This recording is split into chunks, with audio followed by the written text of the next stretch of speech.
Hi guys, Dave with a new Yngwie Malmsteen lesson for you. Today we're going to look at the solo intro to Liar, and this is a great one. It's got one pattern throughout the whole thing and goes through some various sweet picking arpeggios, all done on 3 strings, and a lot of position shifts, so it's great for your left hand and great for your right as well. Okay, let's get to it. So he starts off with one of his favourite things, a diminished 7th arpeggio, and this will also give us the picking pattern that's used throughout. So first of all, I'll go through the notes. So on the E string, I've just got 7/4, done with a pull off, then 6 on the B, then 7 on the G, and then I go back to the 6 on the B, and then 4 on the E. That's right. Like so. So you've got a pull off at the beginning. That's done with an upstroke to begin with as well. So up, pull off, another upstroke, and then the last 3 notes are just one down sweep. Like that.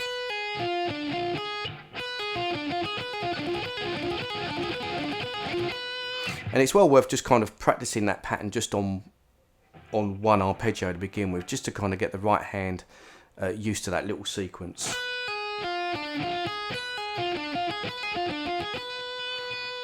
Incidentally, I mean, this, you could think of this as like a G sharp diminished, or B diminished, an F diminished, or a D diminished. Any note within that arpeggio could be described as the root. But in fact, it's being played over an E chord, and this is a very common kind of musical device to play diminished arpeggios over the top of a dominant 7th chord. So the easiest way to think about that is that it's an F diminished 7th arpeggio over an E.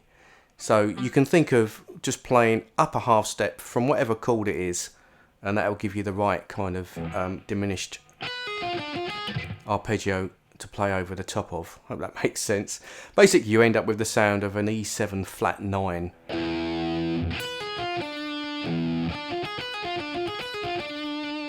Over the top. Anyway, that's the first pattern. And he takes that whole shape and moves it up 3 frets. So now I'm on 10, 7, 9 on the B, 10 on the G, and then back up, 9, 7, like that. And it's just the next inversion up on the diminished 7th arpeggio. Okay, just like that. The next one's going to be an A minor arpeggio. So we're putting off 12 to 8 on the E, 10 on the B, 9 on the G, and then we go back up to 10, and then we finish with 12 on the E. So it sounds like that. Then we jump up to the 17th fret. And this, again, this is another inversion of the A minor arpeggio. Those notes are 17 pulling off onto 12 on the E, then 13 on the B, 14 on the G, and then we go back up 13, 12. So that whole sequence gets played twice.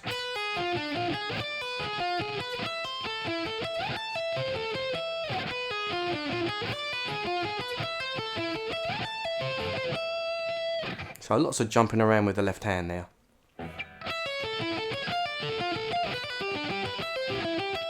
Right, the next sequence, we're going to play an A major arpeggio.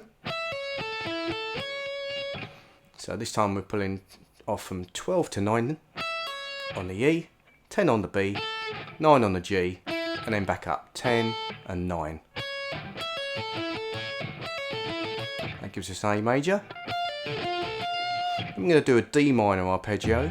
So I'm pulling off 13 to 10 on the E, then 10 on the B, 10 on the G, and then back up to 10, and then finishing off with 13 on the E.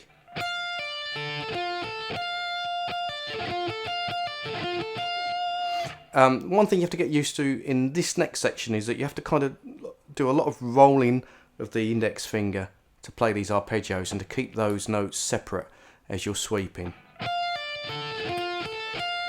What you don't want is the notes to ring into each other. We're aiming for a nice separation between all the notes. Like so. Right, then we're going to go down and play an a G major arpeggio. But he does this little kind of little flick, little trill on the first string, just going 7, 10, 7, hammer pull off, then 8 on the B, 7 on the G, back up to 8, back up to 7. Then we're on to a C major arpeggio, and this is another one where we're going to have a rolling bar. So we're pulling off 12 to 8 on the E, then 8 on the B, 9 on the G, back up to 8, and then up to 12, like so. Then we take that whole shape down 2 frets to play a B flat major arpeggio. I'll give you those notes. So we're pulling off from 10 to 6 on the E, 6 on the B, 7 on the G, back up to 6, and then back up to 10. So you find a lot of these arpeggios are beginning and ending on the little finger.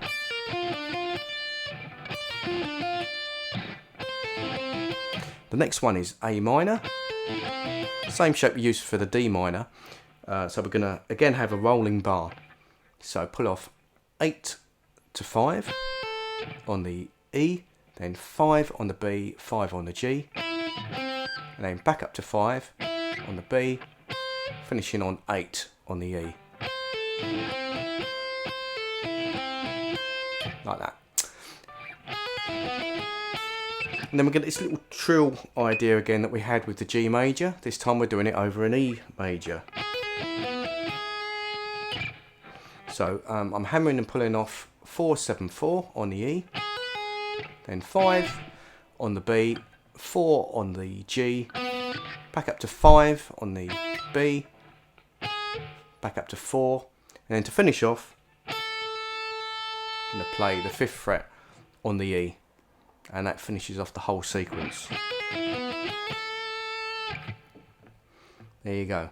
And then that entire sequence gets played twice through before he starts his guitar solo. Alright guys, well I hope you find this one useful and a lot of fun to play, and I'll see you for one real soon.